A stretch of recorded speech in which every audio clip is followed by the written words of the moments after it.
आप सबने कभी कोई चीज गुमाई है या आपसे कोई चीज चोरी हो गई हो एंड यू लॉस्ट इट, या फिर कोई चीज जो मिसिंग चली गई हो, ऐसा कभी हुआ? आई एम श्योर ऐसा हुआ होगा। आई मीन ऐसा आपके साथ फ्रीक्वेंटली भी हो सकता है। I mean we lose our house keys here and there, या sometimes we lose like essential stuff here and there. Some people have this habit कि when they go to school तो वहाँ पर कुछ भूल कर आ जाते हैं। तो आज की एड लॉस्ट एंड फाउंड पर ही है। Okay, so lost and found ad, इसको कैसे फ्रेम करते हैं, इसमें किस तरह के क्वेश्चंस आते हैं, ये सब हम आज इसमें कवर करेंगे। अब लॉस्ट एंड फाउंड है क्या? Missing and finding something. Schools में भी और पुलिस स्टेशंस में और इवन हॉस्पिटल्स, जहाँ भी ये जितने भी ऑफिसेस जो ऑफिशियल जगहें होती हैं, ऑफिसेस हो गए, स्कूल बिल्डिंग्स हो गई, हॉस्पिटल्स, पुलिस स्टेशंस, कॉर्पोरेट्स, हर जगह पर एक बॉक्स होता है जिस पर लिखा होता है लॉस्ट एंड फाउंड। आपने देखा होगा एक बॉक्स ऐसा बना होता है और उस पर लिखा होता है लॉस्ट एंड फाउंड।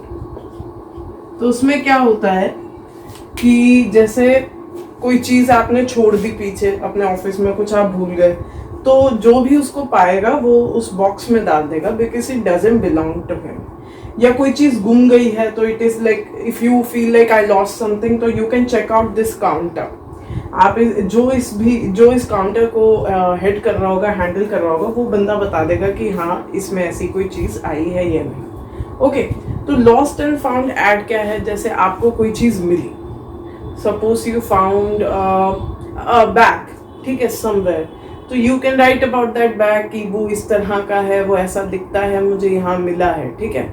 या फिर आपसे कोई चीज चोरी हो गई या आपकी कोई बिलोंगिंग चोरी हो गई, सपोज स्कूटी चोरी हो गई, तो आप स्कूटी की डिटेल्स देंगे कि ये उसका ये उसका रजिस्ट्रेशन नंबर है, ये उसका नंबर प्लेट है, ये उसका मॉडल है, ये उसका कलर है, वो सारी इंफॉर्मेशन आप देंगे और नीचे आप अपनी कॉन्टैक्ट इंफॉर्मेशन देंगे। तो ये होता है लॉस्ट एंड फाउंड। इसको ड्राफ्ट करने का तरीका सेम है जैसे टू लेट का होता है। हम एक बॉक्स बनाते हैं। बॉक्स इज वेरी इंपॉर्टेंट, बहुत ज़्यादा इंपॉर्टेंट है कि आप एडवर्टाइजमेंट, नोटिस वगैरह इन सब में बॉक्स बनाएं। नहीं बनाएंगे तो you know what will happen, right? Will lose marks. तो यहाँ पर अब इसमें से एक ही चीज़ लिखोगे। इसमें कंफ्यूजन ये होती है, स्टूडेंट्स को लगता है लॉस्ट एंड फाउंड है तो वो ऐड का नाम ही लॉस्ट एंड फाउंड लिख देते हैं। ऐसा नहीं है। इधर यू विल राइट लॉस्ट और मिसिंग और फाउंड, ठीक है। या तो आपकी कोई चीज गुमी है या आपको कोई चीज मिली है, तो या तो आप लिखोगे लॉस्ट और मिसिंग, ठीक है, और या फिर आप लिखोगे फाउंड, ठीक है। अब जैसे आपसे कोई चीज गुमी या कुछ मिसिंग है, नहीं मिल रहा, तो आप यहाँ पे लॉस्ट या मिसिंग या जो भी heading, I am leaving it blank, वो डिपेंड करता है हमारी ऐड कौन सी है और ये हमारा कंटेंट है ना। नाउ अगेन, कंटेंट बहुत ही क्रिस्प और प्रिसाइज होना चाहिए, राइट? क्योंकि इतना सा बॉक्स है तो इसमें भी इतनी कम स्पेस है। इमेजिन आपके आंसर शीट पर कितनी कम स्पेस होगी। Like I said 50 to 80 words में इसको कंप्लीट कीजिए। लॉस्ट, आपने कोई चीज घुमा दी या कोई चीज मिसिंग है, तो आप जैसे आपका कोई पेट है वो मिसिंग है तो आप उसकी डिटेल्स दे सकते हैं, डॉग ब्रीड की डिटेल्स दे सकते हैं, वो कितनी एज का था, किस रंग का था, कहाँ आपने उसे लास्ट देखा, ये सब। और उसके बाद अगर फाउंड है, आपको कोई चीज मिली, तो found this thing on this date और ऐसी दिखती है, उसकी जितनी डिटेल्स दे सकते हैं। और लास्ट में डोंट फॉरगेट फॉर कॉन्टैक्ट, यहाँ अपनी कॉन्टैक्ट डिटेल्स देनी है, ठीक है। यहाँ पर आपने जो चीज मिसिंग है, लाइक द ऑब्जेक्ट और पर्सन और एनीथिंग दैट्स मिसिंग, उसके डिटेल्स,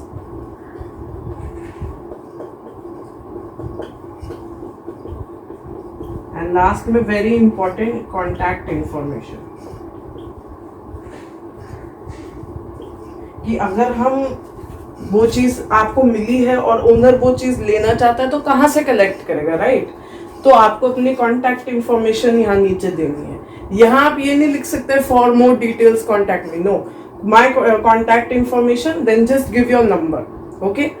ईमेल आईडी भी देने की कोई ज़रूरत नहीं, don't make it too long. आपका फ़ोन नंबर या you can write WhatsApp number is this, ये सब आप लिख सकते हो। ज़्यादा उसको लाइक आई सेड ओवरडू ना करें, ज़्यादा डिटेल्स ऐड ना करें।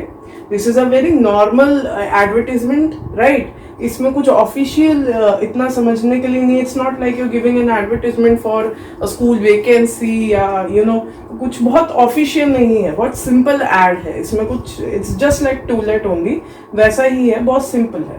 तो इसमें कॉन्टैक्ट डिटेल्स आप अपना नंबर ही दे दीजिए।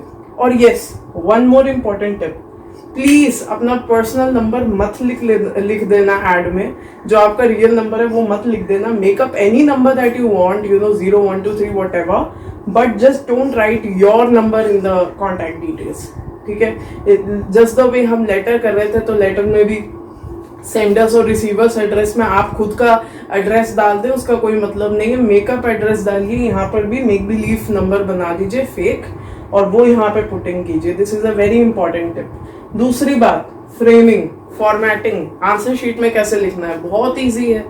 आपकी एक आंसर शीट है, आपको उसके एक पेज पर ही लिखना है। जैसे ये हमारी आंसर शीट है सपोज, तो इस पूरे शीट पे हमारी ऐड आनी चाहिए, हाफ हाफ में नहीं आनी चाहिए, जो मैं हमेशा बताती हूँ। And once again 70% on the format, 30% on the content. यहाँ पे तो बहुत क्लियर है कि कंटेंट बहुत क्रिस्प रहता है, ऐड में ज्यादा हमें लिखना नहीं होता है। फॉर्मेटिंग बहुत जरूरी है। क्या, हेडिंग ऊपर आनी चाहिए, आपका ये बॉक्स में प्रॉपर होना चाहिए, डिटेल्स सब कुछ, मतलब डिटेल्स होनी चाहिए। वो जो कंटेंट है ना, वो डिटेल्स है। अगर कोई चीज गुमी है, आप उसको कितना माइन्यूटली डिटेल्स दे सकते हो उतना डिटेल्स दे दो। लाइक फोन इज लॉस्ट, तो फोन के बारे में जितना भी आपको याद है, उसका ये नंबर था, ये मॉडल था, यहाँ दिस वाज दिस, सब कुछ जितना भी आपको याद है वो सब उसमें आप लिख सकते हो, जितना आप डिटेल में जा सकते हो। To understand lost and found report is just like आप एक पुलिस स्टेशन में गए, आपका फोन गुमा, तो वहां पे वो जिस तरह के questions, you can just imagine कि इस टाइप के क्वेश्चंस वो मुझसे पूछेंगे अबाउट माय प्रोडक्ट, तो वही क्वेश्चंस आप रफ में लिख लीजिए, ठीक है, जब आप प्रैक्टिस करें, और उसके आंसर्स लिख लीजिए। अच्छा, मोबाइल कौन सा था, ये था, उसका कुछ, हाँ, सब कुछ लिख लीजिए, ठीक है। उसके बाद उसको ऐड में डाल दीजिए, पॉइंटर्स में आ जाएगा या पैरास में आ जाएगा, बस खत्म बात। और ज्यादा से ज्यादा इंफॉर्मेशन तो आपको क्वेश्चन में मिल जाती है। सबसे ज्यादा इंफॉर्मेशन क्वेश्चन में मिल जाती है। आप क्वेश्चन पढ़ेंगे, क्वेश्चन में इतनी डिटेल्स मिल जाएंगी, कोई मतलब आपको कोई जरूरत ही नहीं है इतना सोचने की। बट फॉर प्रैक्टिस और for going into more details, it is good to ask you these questions, ask yourself these questions. Okay, I have lost this product, इसके बारे में मैं क्या क्या इंफॉर्मेशन दे सकता हूँ या दे सकती हूँ, ये सब सोचिए, ये सब इंटरप्रेट कीजिए। ये पहले पॉइंटर्स में लिख लीजिए, लाइक आंसर्स आप लिख रहे हैं, वन वर्ड आंसर्स। उसके बाद उसे ऐड में फ्रेम कर दीजिए। ये प्रैक्टिस का काम है। This is not something that you have to do in examination, ये आपका प्रैक्टिस वर्क है। जब आप एग्जाम में करेंगे तो लाइक आई सेड, ड्राफ्ट कीजिए पेंसिल से। सबसे पहले पेंसिल से लिखिए, पेंसिल से हेडिंग लिखिए, पेंसिल से कंटेंट, पेंसिल से इंफॉर्मेशन, सब कुछ पेंसिल से लिखो। और जब श्योरिटी हो जाए कि हाँ अब सब ठीक है, तब उसको इरेज कर कर उसके ऊपर पेन से लिखो, सो दैट क्लैरिटी रहे। क्योंकि बोर्ड्स में तो you can't use correction tape, you can't use fluid and all, तो it's better to scratch out करने से अच्छा है कि आप हल्का सा इरेज कर कर उस पर पेन से लिखे और क्लैरिटी से लिखे। मतलब अब पेंसिल का मतलब नहीं है कि बहुत like just very light strokes for your understanding. और अगर वो भी नहीं करना चाहते तो एक रफ पेपर इंग्लिश का जो आंसर शीट लास्ट होगा उसमें बना लीजिए और उसमें बस लिख लीजिए और उसको कॉपी कर लीजिए, ठीक है। ये करना बहुत जरूरी है, इससे मार्क्स नहीं कटते, ठीक है, क्लैरिटी रहती है, आपको पता रहेगा। आप एक बार आपकी प्रैक्टिस भी हो जाएगी एग्जाम में कि हाँ ठीक है मुझे ऐसे लिखना है, एक आपका ड्राफ्ट हो गया। तो राइटिंग सेक्शन में हमेशा ड्राफ्ट तैयार करें। और ऐसा नहीं है कि सिर्फ हमें एड्स में या नोटिस में करना है, no no no, even essays, debates और आर्टिकल्स जो हम आने वाले वीडियोस में कवर करेंगे, उसमें भी आई विल टेल यू कि उसे कैसे रफ ड्राफ्ट करना है। उसका भी ड्राफ्ट बनता है और बहुत इजीली बनता है, तो उसको कवर करेंगे नेक्स्ट वीडियो में।